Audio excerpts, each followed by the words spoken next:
कैसे हैं आप सब। मेरा नाम है उबैद अहमद और आज हम करने जा रहे हैं क्लास 9 की फिज़िक्स का third chapter, that is gravitation. तो ग्रेविटेशन को स्टार्ट करने से पहले मैं आपको बताना चाहता हूँ कि हमने मोशन और लॉज ऑफ मोशन कंप्लीट कर लिए हैं। किसी को वो देखना है तो मैं डिस्क्रिप्शन में लिंक डाल दूंगा, तो आप जाके पहले वो देखिएगा। तो ग्रेविटेशन की अगर हम बात करें, देखिए हमने मोशन भी पढ़ा, लॉज ऑफ मोशन भी पढ़ा, तो हमें उसमें एक बात हमने पढ़ी कि जो भी मोशन हो रहा है हमारा बॉडी का, चाहे वो सर्कुलर मोशन है, चाहे स्ट्रेट लाइन मोशन है, चाहे लीनियर मोशन है, कैसा ही मोशन है, उसका मोशन का एक मेन कॉज है, वो cause that is force. Force के बिना कोई मोशन हो ही नहीं रहा है। भाई किसी चीज़ को मुझे मोशन में लाना है तो यानी कि मुझे उस पर प्रेशर लगाना, उस पर फोर्स लगानी पड़ेगी। फोर्स लगाऊंगा तो उसमें वेलोसिटी प्रोड्यूस होगी, तब वो चलना स्टार्ट होगी। या कोई चल रही है पहले से ही मोशन में है तो मुझे उस पर फोर्स लगा के उसे रोकना पड़ेगा। तो यानी कि मुझे फोर्स मेन कॉज मेरा क्या है, मोशन रोकने का या मोशन में लाने का फोर्स। अब मैंने ऑब्जर्व किया या हमने ऑब्जर्व किया कि हमारी कोई चीज़ ऊपर से गिर रही है, या हमारे प्लैनेट जो हमारे सोलर सिस्टम में रिवॉल्व कर रहे हैं, तो उनके पीछे क्या फोर्स है। हमारा प्लैनेट रिवॉल्व कर रहा है सन के अराउंड, तो इसके पीछे कौन सी फोर्स है।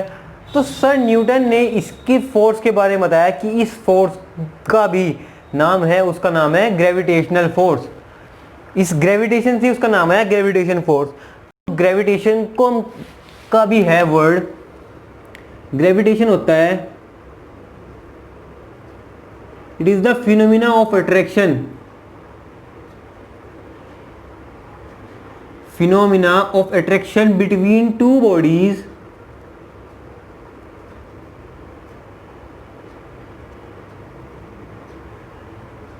due to their masses।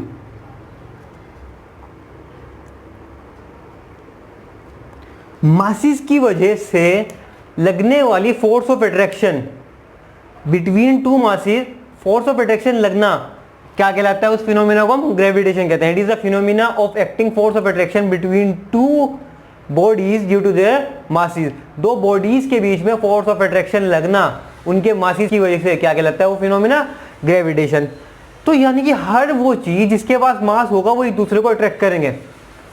तो ऐसा तो मैंने कभी ऑब्जर्व नहीं किया। ये कैमरा मेरे सामने रखा है, क्या मैं कैमरे को अट्रैक्ट कर सकता हूँ? नहीं। या मेरे हाथ में मार्कर है, मार्कर का भी कुछ मास है, अगर मैं मार्कर को वहां पे रखा हुआ तो मैं कैसे बुला सकता हूँ स्पाइडरमैन की तरह ना।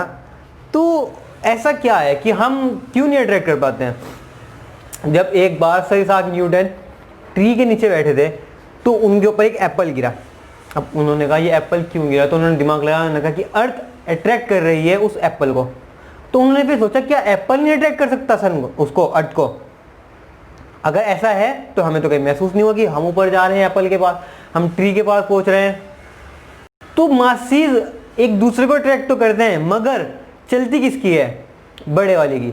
अगर आपके फादर आपको बुलाएं और उल्टा आप उन्हें बुलाओ तो वो आ जाएंगे। वो पापा कहते हैं बेटा यहाँ, हाँ तुम आओ।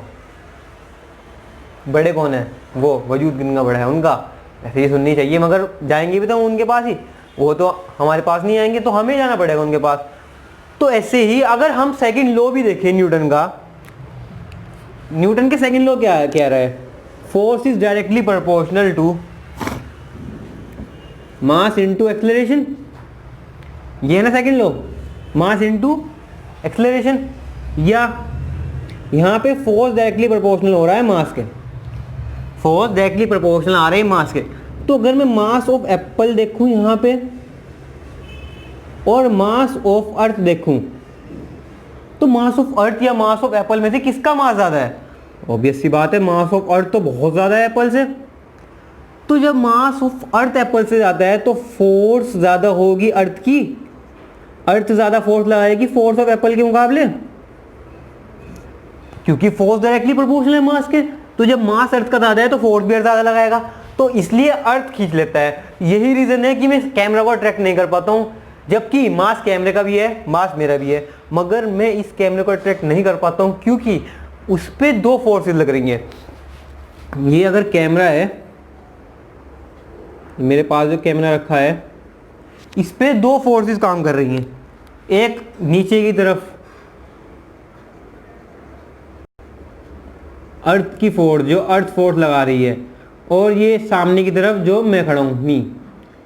तो आप भी बताएं मेरा मास ज़्यादा है या अर्थ का मास ज़्यादा है? किसका मास ज़्यादा है? मैं ज़्यादा भारी हूँ या अर्थ है? तो अर्थ का मास of earth is much greater then mass of me, मतलब मेरे से मास ज़्यादा है, तो फोर्स भी तो अर्थ की ज़्यादा होगी। तो इसीलिए अर्थ की फोर्स पे लग रही है, मैं अपनी फोर्स नहीं लगा पा रहा हूँ। किसी तरह मैं ऐसा करूँ कि मेरा मास अर्थ के मास से भी ज़्यादा हो जाए, खाऊं इतना खाऊं, मगर पॉसिबल नहीं है। ऐसा हो जाए कुछ करिश्मा कि मेरा मास अर्थ के मास से ज़्यादा हो जाए, तब मैं किसी भी चीज़ को अपनी तरफ अट्रैक्ट कर सकता हूँ। अब ये फोर्सेस कैसी होती है, इनका नेचर तो मैंने बताया कि आपको अट्रैक्शन होती है, अट्रैक्शन का मतलब खींचने वाला। अब ये फोर्स कैसे लगती हैं, कि किस बिहेव से लगती हैं, क्या होता है इनका, इसका एक लॉ दिया है हमें न्यूटन ने, उसको हम कहते हैं यूनिवर्सल लॉ ऑफ ग्रेविटेशन। तो चलिए हम पढ़ते हैं यूनिवर्सल लॉ ऑफ ग्रेविटेशन को।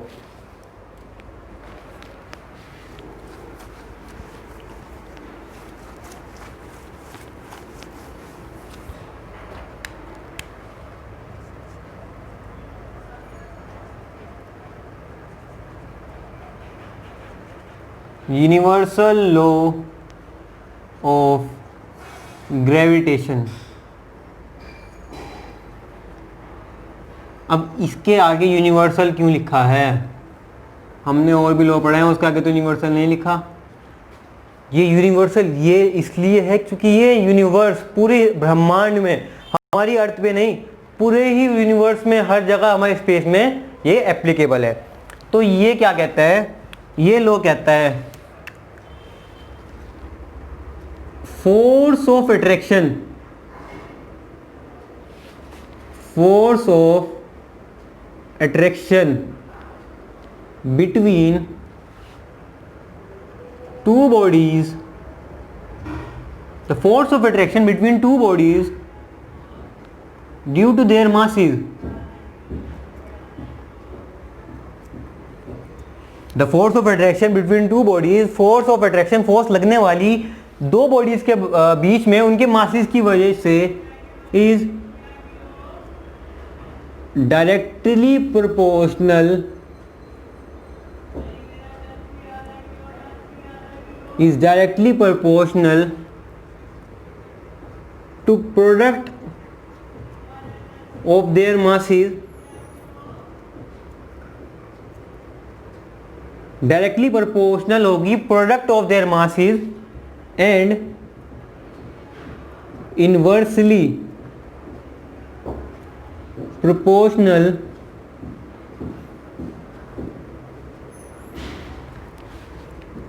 to the square of distance between them। ये बिटवीन है। तो ये मेरा यूनिवर्सल लॉ ऑफ ग्रेविटेशन है। यूनिवर्सल लॉ ऑफ ग्रेविटेशन क्या कह रहा है कि फोर्स ऑफ अट्रैक्शन, वो अट्रैक्शन की फोर्स लगने वाली between two masses, between two bodies, दो बॉडीज के बीच में लगने वाली फोर्स ऑफ अट्रैक्शन उनके मासेस की वजह से वो डायरेक्टली प्रोपोर्शनल होगी, डायरेक्टली प्रोपोर्शनल होगी to the product of their masses, और इनवर्सली प्रोपोर्शनल होगी, इनवर्सली प्रोपोर्शनल होगी to the square of the distance between them. अब डायरेक्ट रिलेशन और इनवर्स रिलेशन मैं आपको बता चुका हूं। तो क्या कह रहा है यूनिवर्सल लॉ, एक बार दोबारा देखते हैं। Force of attraction between two bodies due to their masses, उनके मासेस की वजह से वो कैसे होगा, उसका बिहेवियर डायरेक्टली प्रोपोर्शनल होगा to the product of their masses, directly proportional होगा प्रोडक्ट के, और इनवर्सली प्रोपोर्शनल होगा to the square of the distance between them. तो ये कहना चाहते हैं कि अगर ये फोर्स है, अगर मैं ऐसे कंसीडर करूं, एक ये है मेरे पास, इसका मास m है 1, और ये एक स्फीयर ये है, इनका मास है m2। तो सेंटर से जो इनकी लाइन, क्योंकि ये ग्रेविटेशन जो फोर्स लगती है वो अलोंग द सेंटर लगता है, इसे हम सेंट्रल फोर्स भी कहते हैं, तो सेंटर के अलोंग लगती है, ये यहाँ से नहीं सेंटर में, उसके सेंटर से उसके सेंटर के बीच में लगेगी। अब सपोज कर इनके बीच के डिस्टेंस क्या है r, इनके बीच का डिस्टेंस है, सेंटर के बीच का डिस्टेंस r है, तो इनके बीच में अब उसका भी कुछ मास है, उसका भी कुछ मास है, ये आपस में जो फोर्स लगाएंगे उसका फॉर्मूला अगर मैं निकालूं, तो according to universal law of gravitation the force of attraction between two bodies is directly proportional to the product of their masses, product का मतलब होता है यहाँ पे मल्टीप्लाई, ये प्रोडक्ट है मल्टीप्लाई, वहाँ मल्टीप्लाई में लिख देना, वहाँ प्रोडक्ट लिखना है। Is directly proportional to the product of their masses, first equation, and inversely proportional to the square of the distance between them. Inversely 1/में आता है, तो inversely proportional to the square of the distance between them. Distance between them कितना है, r, तो r का square, second equation आया। Force is directly proportional to the product of their masses and force is inversely proportional to the square of the distance between them. अगर मैं इन तीनों को कंबाइन करूं, combine first and second, first और second equation को combine करने के बाद में मेरे पास ये आया कि force is directly proportional to m1 m2 upon r square, ये आया मेरे पास। अब जब मैंने आपको पहले ही बताया, जब प्रोपोर्शनैलिटी का साइन हटता है तो एक कांस्टेंट इंट्रोड्यूस होता है, तो यहाँ पे वो कांस्टेंट का नाम है कैपिटल G। तो प्रोपोर्शनैलिटी का साइन हटा, एक कांस्टेंट आया, तो ये बना F is equal to G m1 m2 upon r square. ये मेरे पास फॉर्मूला आया फोर्स का दो मासेस के बीच में लगने का, और मैंने ये कहाँ से निकाला, यूनिवर्सल लॉ ऑफ ग्रेविटेशन। तो यूनिवर्सल लॉ ऑफ ग्रेविटेशन क्या कह रहा है, the force of attraction between two bodies due to their masses directly proportional है प्रोडक्ट ऑफ देयर मासेस के प्रोडक्ट के, और इनवर्सली प्रोपोर्शनल है स्क्वायर ऑफ द डिस्टेंस, जितना भी उनके बीच में डिस्टेंस है उसके स्क्वायर के इनवर्सली प्रोपोर्शनल है। तो वहां से मैंने फर्स्ट इक्वेशन निकाली है, force is directly proportional to product of their masses and force is inversely proportional to the square of the distance between them. Combine करा फर्स्ट और सेकंड इक्वेशन को, तो F is directly proportional to m1 m2 upon r square. Proportionality का sign हटाया तो एक constant आया G। अब इस कांस्टेंट को हम कहते हैं ग्रेविटेशनल कांस्टेंट। ग्रेविटेशनल कांस्टेंट, इसका नाम है ग्रेविटेशनल कांस्टेंट। इसकी वैल्यू होती है 6.67 इंटू 10⁻⁻11। अब बात आती है इसकी यूनिट की। इसकी यूनिट क्या होगी, देखिए फॉर्मूला क्या है, F is equals to G m1 m2 upon r square. तो मुझे यूनिट निकालनी है G की, तो मैं G को कैला करूँगा, तो G को होगा F इंटू r स्क्वायर, इधर चला जाएगा अपॉन m1 इंटू m2। तो G is equals to, F की यूनिट क्या होगी, वो फोर्स की यूनिट, ऐसा यूनिट क्या होती है, न्यूटन, और डिस्टेंस की मीटर इंटू मीटर स्क्वायर, क्योंकि मीटर का स्क्वायर हो रहा है तो मीटर स्क्वायर, और यहाँ पे kg इंटू kg स्क्वायर। तो इसकी ऐसा यूनिट होती है, यहाँ पे लिख देता हूँ मैं, ऐसा unit of G is newton metre square पर kg स्क्वायर। क्या है, न्यूटन मीटर स्क्वायर पर kg स्क्वायर। ये मेरी किसकी यूनिट है, कैपिटल G की। आई कैपिटल G का क्या नाम है, ग्रेविटेशनल कांस्टेंट। ये थ्रू आउट द स्पेस ये वैल्यू कांस्टेंट है, यही रहती है ग्रेविटेशन, कैपिटल G की वैल्यू हमेशा यही रहेगी। G is equal to 6.67 10⁻⁻11। तो ये मेरा यूनिवर्सल लॉ ऑफ ग्रेविटेशन। समझ में इतनी बात। इसकी ऐसा यूनिट मैंने कैसे निकाली, G को मैंने अलग करा, फोर्स की न्यूटन, और यहाँ पे रेडियस जो होता है डिस्टेंस तो मीटर में होता है, तो मीटर मीटर मीटर का स्क्वायर, नीचे kg का स्क्वायर, तो न्यूटन मीटर स्क्वायर पर kg स्क्वायर। तो ये मेरा क्या आया, कैपिटल G की वैल्यू और उसकी ऐसा यूनिट। तो आप इसका स्क्रीनशॉट ले लीजिए। हमने ये फॉर्मूला डिराइव करा, F is equal to G m1 m2 upon r square. तो यहाँ पे F क्या है, F है force of attraction. Force of attraction, वो फोर्स अट्रैक्शन वाली between bodies, between two bodies actually. तो F तो है force of attraction between two bodies. R क्या है, distance between two bodies, distance between two bodies. m1 क्या है, mass of object, और m1 क्या है, मास ऑफ अनदर ऑब्जेक्ट। भाई दो ऑब्जेक्ट होंगे ना, और g क्या है, यूनिवर्सल ग्रेविटेशनल या ग्रेविटेशन कांस्टेंट, और इसकी वैल्यू g की 6.67 इंटू 10⁻⁻11, और SI unit newton metre square पर केजी स्क्वायर। तो ये इस फॉर्मूले का क्या हुआ कि इसमें मैंने बताया आपको कि g क्या है, m1 क्या है, m2 क्या है, r क्या है और f क्या है। अब इसकी इंपॉर्टेंस कि यूनिवर्सल लॉ ऑफ ग्रेविटेशन की इंपॉर्टेंस क्या है, इसको पढ़ के हमें फ़ायदा क्या हुआ, तो आइए हम इसको देखते हैं।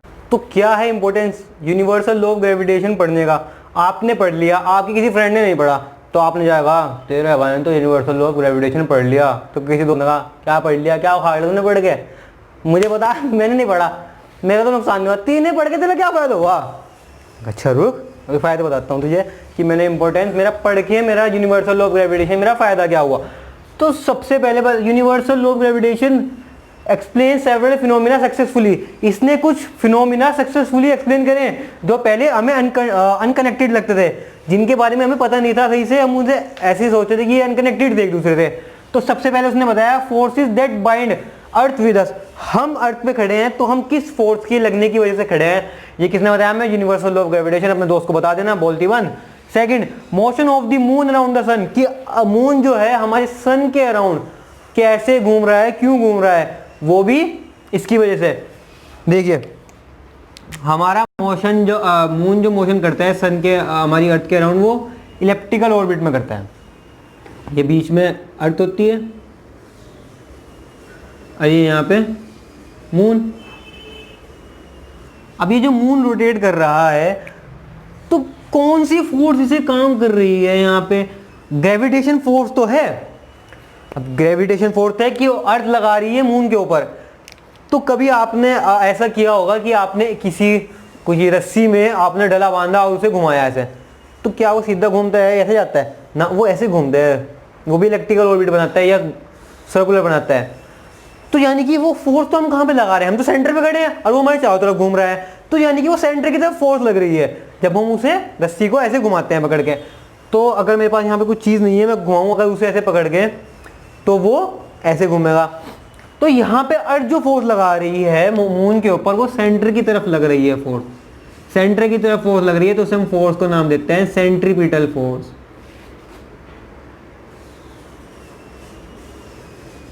सेंट्रीपिटल फोर्स, इसका मतलब जब force which is seeing towards the centre, centre की तरफ लगने वाली फोर्स, सेंटर है, सेंटर की तरफ लगने वाली फोर्स को क्या कहते हैं, सेंट्रीपिटल फोर्स। तो यूनिवर्सल लॉ ऑफ ग्रेविटेशन ने क्या एक्सप्लेन करा, motion of the moon around the sun, कि मून जो है वो सन के अराउंड, सन के अराउंड या क्यों घूम रही है। मोशन ऑफ द प्लेनेट, यहाँ पे सन है, सॉरी मैं, अब ये थर्ड बता रहा है motion of the planet around the sun, कि सारे प्लेनेट सन के अराउंड क्यों घूम रहे हैं। वही बात है, सन बीच में है, सारे प्लेनेट अराउंड में घूम रहे हैं क्योंकि सन सबसे बड़ा है, सन की चलेगी, सन उनके ऊपर मास फोर्स लगाएगा। अब फोर्स लगाएगा तो लगेगी फोर्स सेंटर की तरफ, सेंटर की तरफ लगेगी तो सब प्लेनेट रिवॉल्व स्टार्ट करेंगे। तो वो वहां भी कौन सी फोर्स लग रही है, सेंटर की तरफ, सेंट्रीपिटल फोर्स लग रही है। ठीक है, तो ये तीन चीज हमें सक्सेसफुली एक्सप्लेन करी किसने, यूनिवर्सल लॉ ऑफ ग्रेविटेशन ने। तो कभी आपका फ्रेंड पूछे तो चुप कर देना बता के कि मैंने पढ़ के ये मेरा ये फायदा हुआ, तेरा ना पढ़ के तेरा क्या फायदा हुआ, अब तू देख ले। तो खटैक से एकदम से आके CR खोल लेगा और पढ़ना स्टार्ट कर देगा। तो अब हमें टॉपिक पढ़ना है फ्री फॉल। फ्री नहीं है,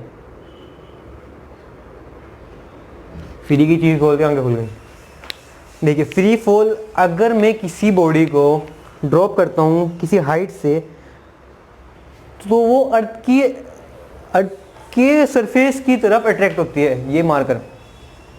ये तो मैंने कैच कर लिया, मगर अगर मैं ना कैच करता तो डायरेक्ट नीचे जाता।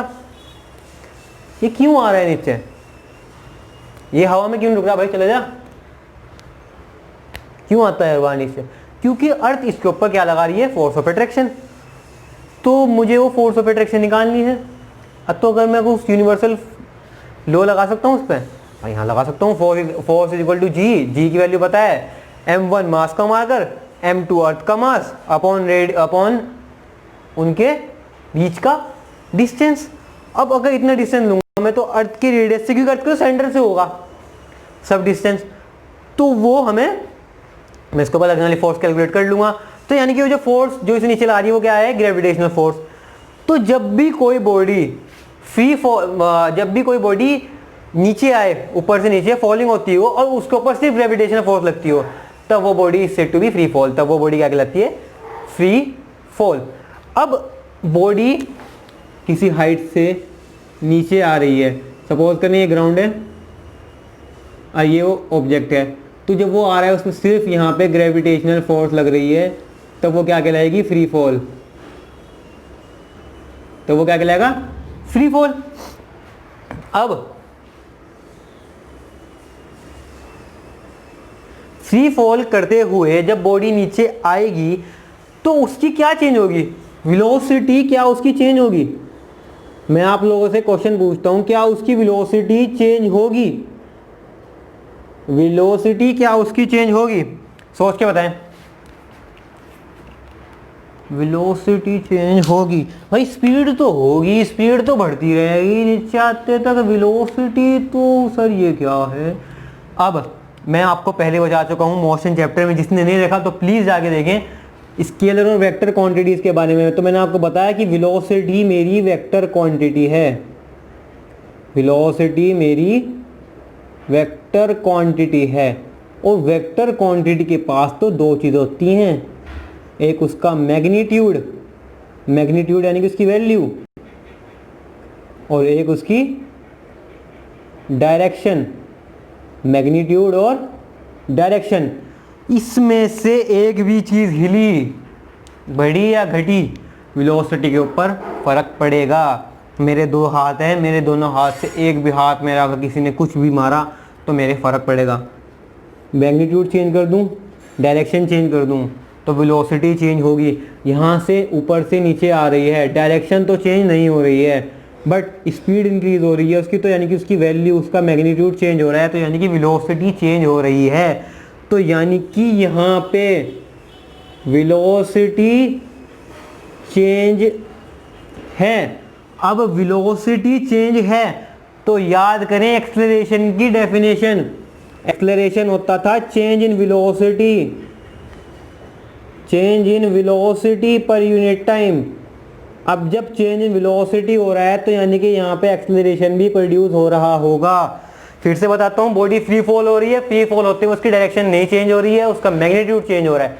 तो जब मैग्नीट्यूड चेंज हो रहा है, क्योंकि वेलोसिटी जो वेक्टर क्वांटिटी है उसके पास दो चीजें हैं, एक मैग्नीट्यूड और एक डायरेक्शन। तो डायरेक्शन तो चेंज नहीं हो रही है मगर मैग्नीट्यूड चेंज हो रहा है, दोनों में से एक भी चीज चेंज हो रही है तो वेलोसिटी चेंज होगी। दोनों चेंज होगी तब भी होगी, मगर यहाँ पे इन केस मैग्नीट्यूड चेंज हो रहा है तो यानी कि वेलोसिटी चेंज हो रही है। तो जब चेंज इन वेलोसिटी हो रहा है तो चेंज इन वेलोसिटी क्या है, एक्सेलरेशन। तो यानी कि यहाँ पे एक्सेलरेशन भी प्रोड्यूस होगा, और उस एक्सेलरेशन जो प्रोड्यूस होगा यहाँ पे उसको मैं नाम दूंगा एक्सेलरेशन है। एक्सेलरेशन तो पहले बता, पूरा सुनो, पूरा सुन के जाओ। Due to gravity, acceleration due to gravity. Gravity की वजह से अर्थ जो फोर्स लगाती है उसकी वजह से किसी बॉडी के अंदर एक्सेलरेशन प्रोड्यूस हो जाना, उसको क्या कहते हैं, acceleration due to gravity. The acceleration produce in any object by the gravity is known acceleration due to gravity. नाम से इसकी डेफिनेशन का पता चल रहा है, acceleration due to gravity. Acceleration किसी बॉडी के अंदर प्रोड्यूस हो जाना ग्रेविटी की वजह से अर्थ की, उसको क्या कहते हैं, एक्सेलरेशन ड्यू टू ग्रेविटी। अब वो तो हुआ एक्सेलरेशन ड्यू टू ग्रेविटी। अब उसको एक्सेलरेशन ड्यू टू ग्रेविटी को मैं ए से ना रिप्रेजेंट करके मैं उसको रिप्रेजेंट करता हूँ स्मॉल जी से। याद रखिएगा स्मॉल जी होता है acceleration due to gravity, gravity की वजह से लगने वाला acceleration, acceleration due to gravity. अब हमने सेकेंड लॉ में पढ़ा कि फोर्स होता है एम में, फोर्स होता है F is equals to m में, मगर यहाँ तो ए है जी के इक्वल, तो यहाँ पे अगर मैं फोर्स कैलकुलेट करूँ तो हो जाएगा F is equals to m g, F is equals to m g. Acceleration की जगह यहाँ जी रख दिया तो force equal to m g, अगर यहाँ पे ए होता तो F is equal to m में, तो यहाँ पे क्या आ गया F is equals to m g. और जो मैंने अभी यूनिवर्सल लॉ से जो फोर्स निकाली वो आया F is equals to G m1 m2, यहाँ पे अर्थ का मास लिख देता हूँ, उसको कैपिटल एम से रिप्रेजेंट करता हूँ मास ऑफ अर्थ को, अपॉन आर स्क्वायर, क्योंकि मैं किसी मार्कर या बॉडी के ऊपर निकाल रहा हूँ तो ये मास ऑफ अर्थ और mass of that body into R square. तो यहाँ से ये फोर्स की वैल्यू मैं अगर यहाँ रखूँ तो ये हो जाएगा m g is equals to G M m upon R square, G M से ये एम कैंसिल आउट, तो यहाँ से जी बना G M upon R square. तो यानी कि ये एक्सेलरेशन ड्यू टू ग्रेविटी है, और किसकी, अर्थ की, अर्थ की ग्रेविटी है ये। अब ये acceleration due to gravity by earth, earth की वजह से लगने वाली ग्रेविटी ये कितनी होगी, G equals to G M upon R square. यहाँ पे कैपिटल जी क्या है, ग्रेविटेशन कांस्टेंट, कैपिटल एम क्या है, मास ऑफ अर्थ, और आर क्या है, जो भी बॉडी का फोर्स लग रही है उसके अर्थ के बीच, अर्थ के सेंटर के बीच में, उस बॉडी के सेंटर के और अर्थ के सेंटर में। अर्थ का सेंटर से लेके यहाँ तक का डिस्टेंस कितना होगा, अर्थ के सेंटर से यहाँ तक का डिस्टेंस, ये अर्थ है, ये अर्थ है, यहाँ पे मैं खड़ा हूँ उसके सरफेस पे, तो यहाँ से अर्थ तो स्फेयर है, तो यहाँ से सेंटर का लेके डिस्टेंस तो आर होगा, इसका अर्थ का रेडियस, तो यानी कि यहाँ पे रेडियस ऑफ अर्थ रख दूंगा, मास ऑफ अर्थ रख दूंगा, जी की वैल्यू मुझे पता ही है, तो मैं ग्रेविटेशन वैल्यू निकाल सकता हूँ किसकी, किसकी, अर्थ की निकाल सकता हूँ ना। तो चलिए हम कैलकुलेट करते हैं, इसे रब कर देते हैं, होप आपको समझ में आ रहा होगा, तो बने रहिएगा।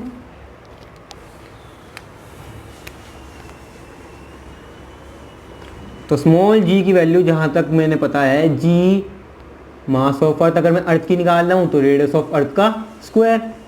अब मास ऑफ अर्थ जो होता है,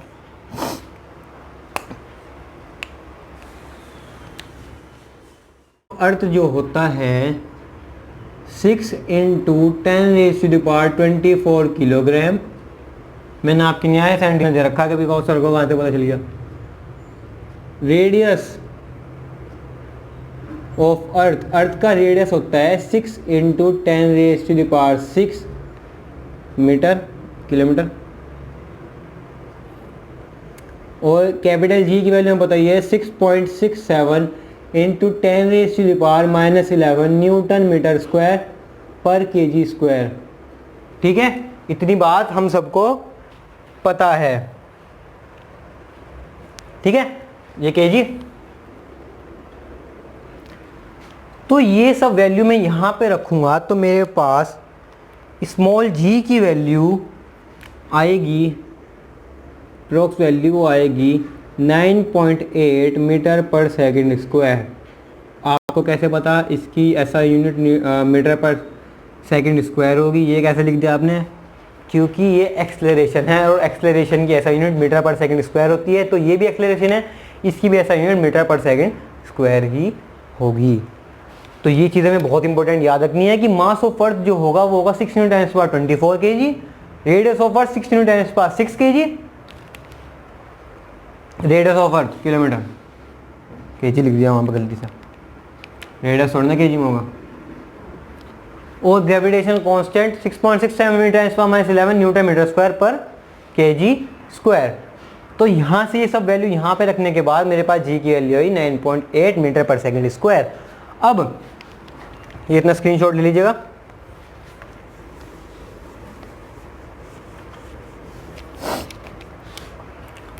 अब जी का ये फॉर्मूला है, G capital M upon R square, अब अगर मैंने यहाँ पे अर्थ ग्रेविटेशन कांस्टेंट है, उसकी तो वैल्यू सेम ही है, यहाँ पे मास ऑफ अर्थ की जगह ना करके मैं मास ऑफ मून रख दूं,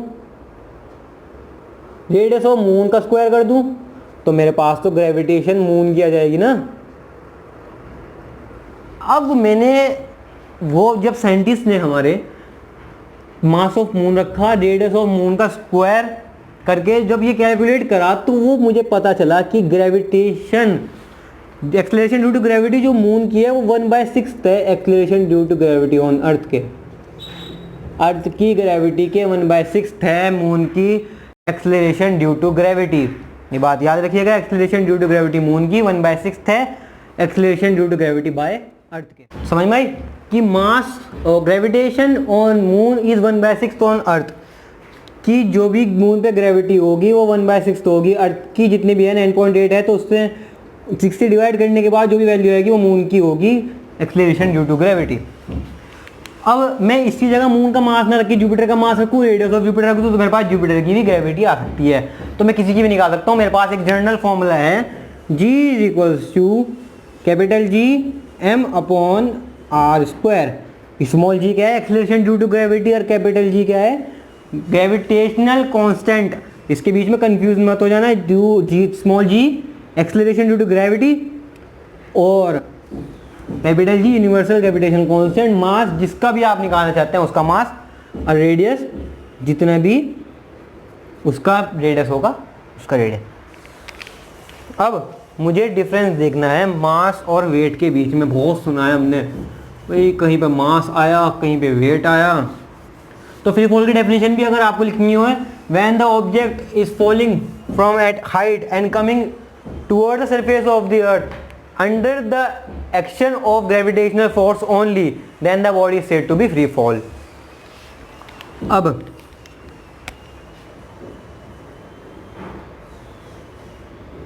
difference between mass and weight. हम कहते रहते हैं ना कि हमारा वेट इतना है, हमारा वेट इतना है, और फिजिक्स में आते भाई जाती मैं 9th क्लास में आया, मुझे तो पता नहीं चला ये मास कहाँ से आया। जब भी मैं मास सुनता हूँ मेरे दिमाग में तो साउथ वाला मास वो आता है तो ये वाला मास भी नहीं है जो तूफान उठा देगा। अब हम मास और वेट के बीच में डिफरेंस देखना है।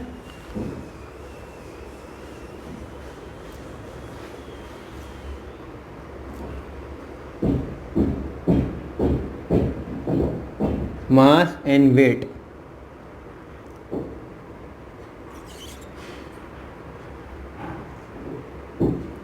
देखिए मास तो है, it is the measurement of inertia.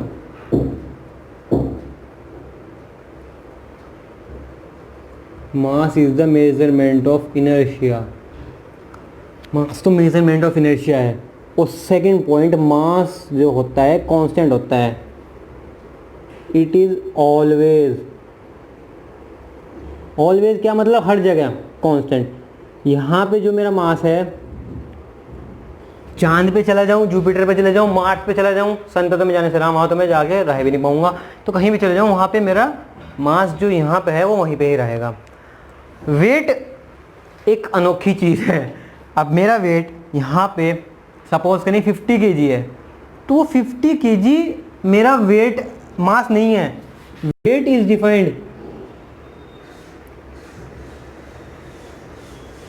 Defined as the force of attraction